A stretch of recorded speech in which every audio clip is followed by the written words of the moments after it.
Ei, você está cansado dos abusos que travam o Brasil?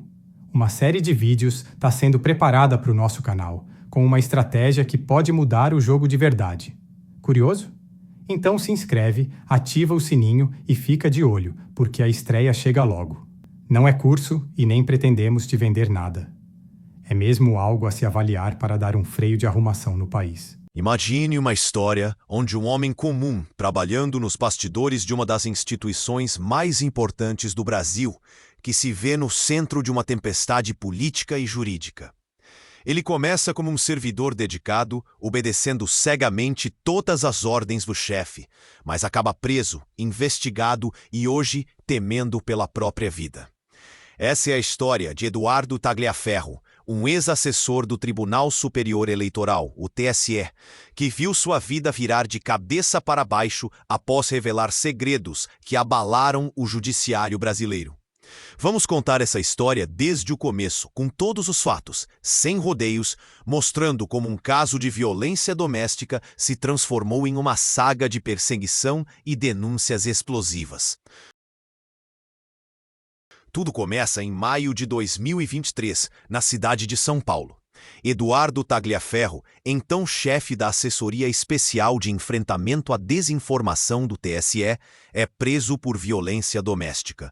A notícia, à primeira vista, parece um caso isolado, um problema pessoal. Mas esse evento marca o início de uma série de acontecimentos que vão muito além da vida privada de Tagliaferro. Ele havia sido nomeado em agosto de 2022, a pedido do ministro Alexandre de Moraes, para liderar a área de combate às fake news no TSE, uma posição estratégica em um momento de alta tensão política no Brasil. Às vésperas das eleições. Seu trabalho envolvia produzir relatórios sensíveis, muitos dos quais eram usados diretamente nas investigações do Supremo Tribunal Federal, o STF, conduzidas por Moraes. A prisão, porém, muda tudo. Tagliaferro é demitido do TSE, e seu celular apreendido durante o caso se torna uma peça-chave. Meses depois, em agosto de 2024, mensagens extraídas desse celular começam a surgir em reportagens bombásticas, conhecidas como vaza-toga. Essas matérias, publicadas por veículos como Folha de São Paulo, O Globo e Gazeta Brasil, revelam algo chocante. Alexandre de Moraes usava o TSE de forma irregular e criminosa para investigações sigilosas, fora dos procedimentos oficiais.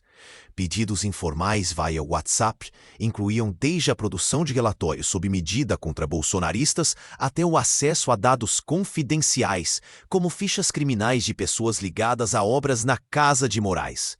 Tagliaferro, como chefe da área, era quem recebia essas ordens, muitas vezes sob pressão. As reportagens da vaza-toga, a partir de agosto de 2024, jogam luz sobre práticas que chocam o Brasil. Em 13 de agosto, a Folha de São Paulo publica que Moraes usava o TSE para investigações secretas contra adversários políticos, apontando a dedo o que desejava, com Tagliaferro e outros servidores, como Ayrton Vieira, cumprindo ordens sem questionar. No dia seguinte, Malu Gaspar, no Globo, compara o caso a um novo vaza-jato, lembrando os escândalos da Lava Jato, e aponta que as mensagens mostram Moraes pedindo relatórios para censurar redes sociais. Em 16 de agosto, a Gazeta Brasil revela algo ainda mais grave. Moraes usou o TSE para levantar informações pessoais de um contratado para uma obra em sua casa, contradizendo sua própria afirmação que os dados eram públicos. As denúncias seguem. Em 15 de agosto, a Folha Destra publica que o TSE acessou os sistemas da Polícia de São Paulo a pedido informal de Moraes para garantir sua segurança, sem seguir os trâmites legais. No dia 20, a mesma Folha Destra noticia que a Polícia Federal intima Tagliaferro para depor sobre os vazamentos, sugerindo que ele seria a fonte das mensagens. Em 24 de agosto, o Estadão traz uma entrevista onde Tagliaferro afirma que não havia alternativa a não ser cumprir as ordens de Moraes, temendo ser preso caso desobedecesse. Ele descreve um clima de pressão intensa, onde ordens chegavam diretamente do STF, muitas vezes sem qualquer formalidade. Mas aqui vem a grande questão. Diante de denúncias tão graves, com evidências de irregularidades no judiciário, por que as autoridades não investigaram o que foi revelado? Por que, em vez de apurar as ações de Moraes e seus auxiliares, o foco virou perseguir Tagliaferro e os jornalistas envolvidos? As matérias da Vaza Toga expuseram práticas que, se verdadeiras, poderiam abalar ainda mais a já parca confiança no STF e no TSE. No entanto, a resposta do sistema foi mirar o mensageiro. Tagliaferro, apontado como possível fonte dos vazamentos, passou a ser investigado pela PF. Seu celular, devolvido corrompido após análise, levantou suspeitas de manipulação, conforme noticiado pelo Metrópolis em 22 de agosto de 2024. Os jornalistas também sofreram. André Serapião, da Folha de São Paulo, que assinou reportagens cruciais, foi demitido em circunstâncias nebulosas, segundo rumores da época. Glenn Greenwald, conhecido por seu trabalho na Vaza Jato e envolvido nas denúncias da Vaza Toga, teria se refugiado no exterior, temendo investigações no inquérito das fake news, conduzido pelo próprio Moraes. Essa perseguição se intensifica com o vazamento de conversas entre Tagliaferro e o jornalista Oswaldo Eustáquio, que ocorreram em 2024, mas só foram reveladas pelo jornalista português Sérgio Tavares em 1º de abril de 2025 e reforçaram a narrativa de que Tagliaferro era o delator. Em vez de apurar as denúncias, o sistema parecia determinado a silenciar quem ousava falar. A pressão sobre Tagliaferro só aumenta. Em 26 de agosto de 2024, a Rádio Agência Nacional noticia sua intimação pela PF para esclarecer os vazamentos. No mesmo mês, o Paulo Figueiredo Show e a TV Flórida USA relatam que ele se sente perseguido, com medo de represálias. Mas em 2025, a situação piora. Em 2 de abril, o UOL Notícias revela que a PF investigou até conversas de Tagliaferro com seu advogado, uma violação de privacidade que choca especialistas, pois afronta todo o ordenamento legal do país.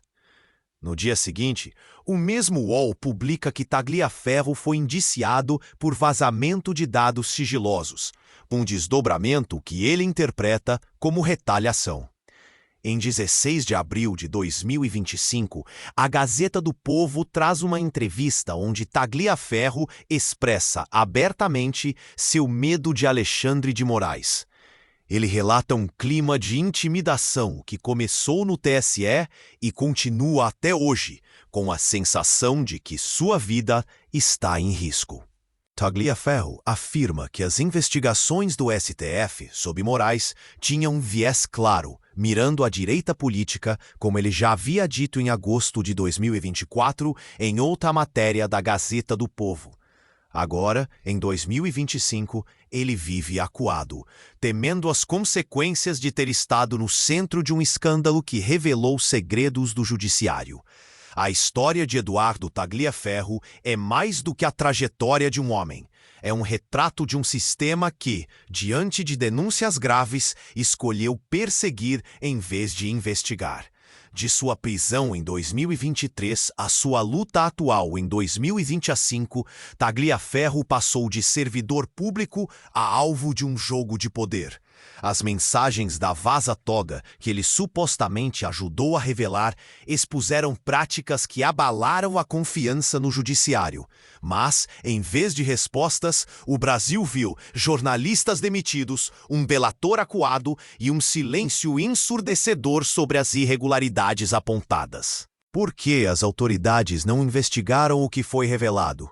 Por que Tagliaferro, Serapião, Greenwald e outros pagaram o preço por trazer a verdade à tona? Essa história não termina com uma resposta clara, mas com uma pergunta que ecoa. Até quando o Brasil vai priorizar silenciar os mensageiros em vez de enfrentar as verdades que eles revelam? Tagliaferro, hoje, vive com medo, mas sua história nos desafia a refletir sobre o custo de falar a verdade. Mas o ex-assessor de Moraes também tem outras explicações a dar. Ele mesmo já disse que no 5º dia de trabalho com Moraes, já observou que havia nele muitas ilegalidades, mas mesmo assim, continuou se submetendo às ordens ilegais que recebia e atendia a todas elas. Quando conversou por telefone com Oswaldo Eustáquio, mostrou-se disposto a fugir clandestinamente do país e, seguro no exterior, começar a botar a boca no trombone. Eustáquio chegou a lhe traçar uma rota segura de fuga e até a indicar-lhe pessoas de confiança que o poderiam auxiliar na fuga. É sabido que, de uma forma ou de outra, Tagliaferro, entre a data das conversas com Eustáquio e a da publicação de suas conversas por Sérgio Tavares, realmente saiu do país, pois há registros dele na Itália. Inexplicavelmente, no entanto, Tagliaferro voltou para o Brasil e já estava trabalhando em outro local. Coincidentemente, em um escritório de advocacia que tinha muitos casos correndo no STF. Esse fato despertou a suspeita de que ele pudesse ter feito um acordo clandestino com Moraes para poder seguir sua vida, comprometendo-se ao silêncio. Se isso realmente ocorreu, e não há fatos que possam comprovar, tal acordo foi pro brejo quando Tavares divulgou as conversas entre Tagliaferro e Eustáquio. Será esse o motivo pelo qual ele hoje se diz temeroso por sua vida? Sua história só demonstra que o país já atingiu um nível de apodrecimento da justiça e das instituições governamentais que não mais possibilita sua recuperação através dos instrumentos disponíveis. Algo excepcional precisa ser feito para implodir o atual sistema e dar início à criação de outro no sentido oposto ao que hoje existe. Felizmente, essa é exatamente a sugestão da série de 7 vídeos que serão exibidos nesse canal a partir da noite de 1º de maio, intitulada Estratégia para um Futuro Livre do País, em que há uma análise de como chegamos ao ponto calamitoso atual e sugere uma estratégia para começar a virar o jogo. O que você acha de toda essa história? Deixe o seu comentário. Seu like, comentários e compartilhamentos nesse vídeo ajudam muito na evolução do canal. Muito obrigado!